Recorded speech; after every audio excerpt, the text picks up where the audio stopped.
దీవెనాడిగా దైవాన్ని,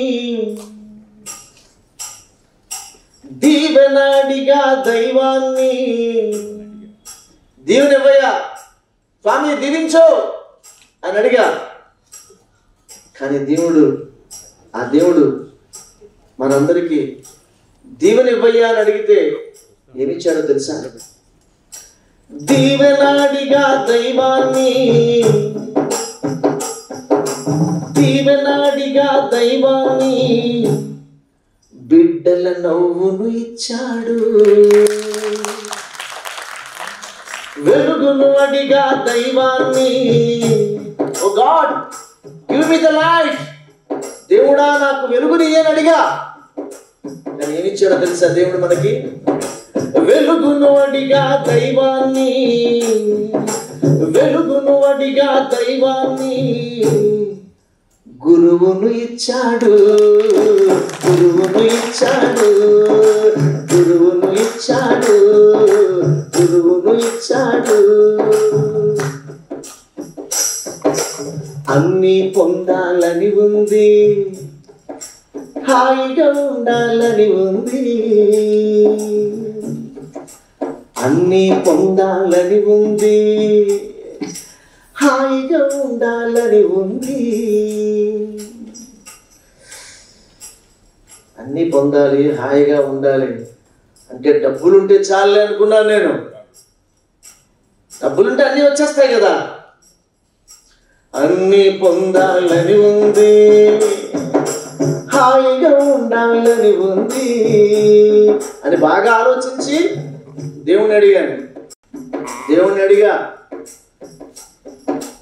అన్నీ పొందాలని ఉంది, హాయిగా ఉండాలని ఉంది అని ఆలోచించి సంపదాడిగా దైవాన్ని, డబ్బులు ఇస్తామని అడిగా. కానీ దేవుడు ఏమిచ్చాడో తెలుసా? సంపదాడిగా దైవాన్ని, మంచి దోస్తును ఇచ్చాడు, దోస్తును ఇచ్చాడు. సంపదాడిగా దైవాన్ని, మంచి దోస్తును ఇచ్చాడు.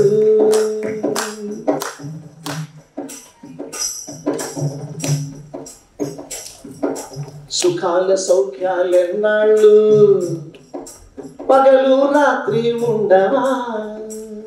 ఎప్పుడు ఆనందమేనా? ఎప్పుడు సంతోషమేనా? సుఖాల సౌఖ్యాలెన్నాళ్ళు, పగలు రాత్రి ఉండవా? విజయం వడిగా దైవాన్ని. మా కమిషనర్ గారు నాకు విక్టరీ కావాలని అడుగుతున్నాడు ఆయన. కానీ దేవుడు ఆయనకి ఏమిచ్చాడో తెలుసా? మీ అందరికీ ఏమిస్తాడో తెలుసా? కమిషనర్ సాబ్, మీరు విక్టరీ అడిగారు, ఈ వైజాగ్ అంతా బ్రహ్మాండంగా నేను పరిపాలించాలి, లా అండ్ ఆర్డర్ అద్భుతంగా చేయాలి అని దేవుణ్ణి మీరు అడిగారు, విక్టరీ అడిగారు. కానీ దేవుడు మీకు ఏమిచ్చాడో తెలుసా? ఇవాళ మీరు అదే చేశారు. ఇక్కడ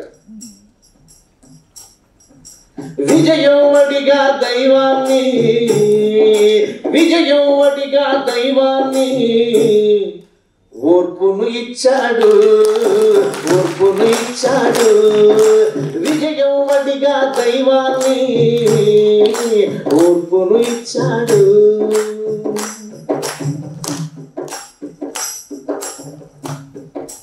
జీవితాలు వెలిగించాలి, ఆ వెలుగులలో జీవించాలి. జీవితాలు వెలిగించాలి, ఆ వెలుగులలో జీవించాలి. నన్ను అడుగుతారు చాలా మంది, ఎందుకు సార్ మీరు ఈ ఓల్డేజ్ హోమ్లు, ఆర్ఫనేజ్లు ఇవన్నీ చేస్తారు, ఉద్దానంలో అవన్నీ చేశారు, మీరు పాకిస్తాన్ వెళ్తారు, ఆఫ్ఘనిస్తాన్ వెళ్తారు, ఇవన్నీ మీకు అవసరమా అని అడుగుతారు. కానీ నాకు ఏమనిపిస్తుందంటే, జీవితాలు వెలిగించాలి, ఆ వెలుగులలో జీవించాలి. అలా ఉండాలని నేను దేవుని ఏమడిగానో తెలుసా? తన మనసును అడిగా దైవాన్ని. దేవుణ్ణి అడిగా, దేవుడా నేను ఇలాగే ఉండాలి, నీ మనసు ఇవ్వవయ్యా అని దేవుణ్ణి అడిగా. కానీ దేవుడు నాకు ఏమిచ్చాడో తెలుసా? తన మనసును అడిగా దైవాన్ని, తన మనసును అడిగా దైవాన్ని ఈ గజలును ఇచ్చాడు, గజలును ఇచ్చాడు.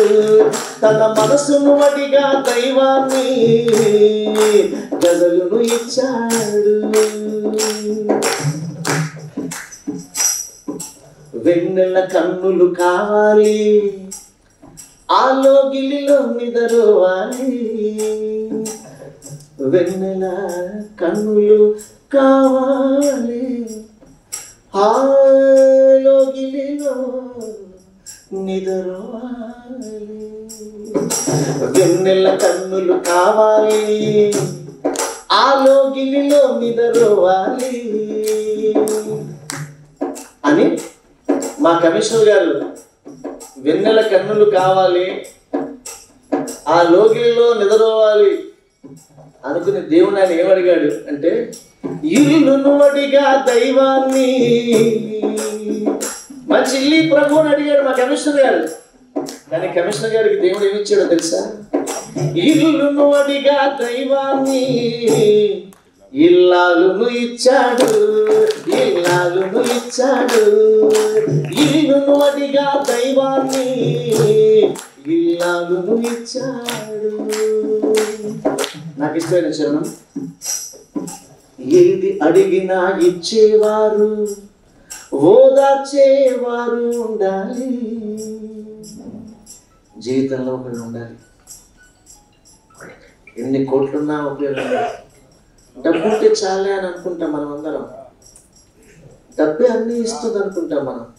కానీ నాకు సత్యం బాగా తెలుసు, money will buy a bed but not the sleep. డబ్బు మంచాన్ని కొనగలదు కానీ నిద్రని కొనలేదురా. డబ్బు ఆహారాన్ని కొనగలదు కానీ ఆకలిని కొనలేదురా. డబ్బు పుస్తకాన్ని కొనగలదు కానీ జ్ఞానాన్ని కొనలేదురా. డబ్బు ఈ ప్రపంచంలో ఏ దేశానికైనా టికెట్ కొనగలదు కానీ స్వర్గానికి మటుకు టికెట్ కొనలేదురా అన్నాడు.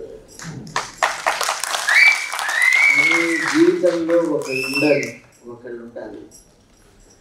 ఏది అడిగినా ఇచ్చేవారు, ఓదార్చేవారు ఉండాలి. ఏది అడిగినా ఇచ్చేవారు, ఓదార్చేవారు ఉండాలి. దేవుని అప్పుడు ఏమడిగానో తెలుసా? ఈ క్వాలిటీస్ ఉండాలి కదా. ఏది అడిగినా ఇచ్చేవారు, ఓదార్చేవారు ఉండాలి. ఇవన్నీ ఎవరు చేయగలరు? వాటిని ఆలోచించి తననే అడిగా దైవాన్ని, నువ్వే రావయ్యని అడిగా, తననే అడిగా దైవాన్ని. ఆయన ఏమి ఇచ్చాడో తెలుసా మనందరికీ? అమ్మను ఇచ్చాడు, అమ్మను ఇచ్చాడు. తననే అడిగా దైవాన్ని, అమ్మను ఇచ్చాడు. మోక్షం అడిగా దైవాన్ని, మోక్షం అడిగా దైవాన్ని. మోక్షం ఇవ్వయ్యా దైవమా అడిగా, కానీ దైవం మనకి ఏమి ఇచ్చాడో తెలుసా? మోక్షం అడిగా దైవాన్ని, దీనుల సేవను ఇచ్చాడు, సేవను ఇచ్చాడు. మోక్షం అడిగా దైవాన్ని, సేవను ఇచ్చాడు, సేవను ఇచ్చాడు. దీవెనాడిగా దైవాన్ని, బిడ్డల నవ్వును ఇచ్చాడు. వెలుగును అడిగా దైవాన్ని, గురువును ఇచ్చాడు.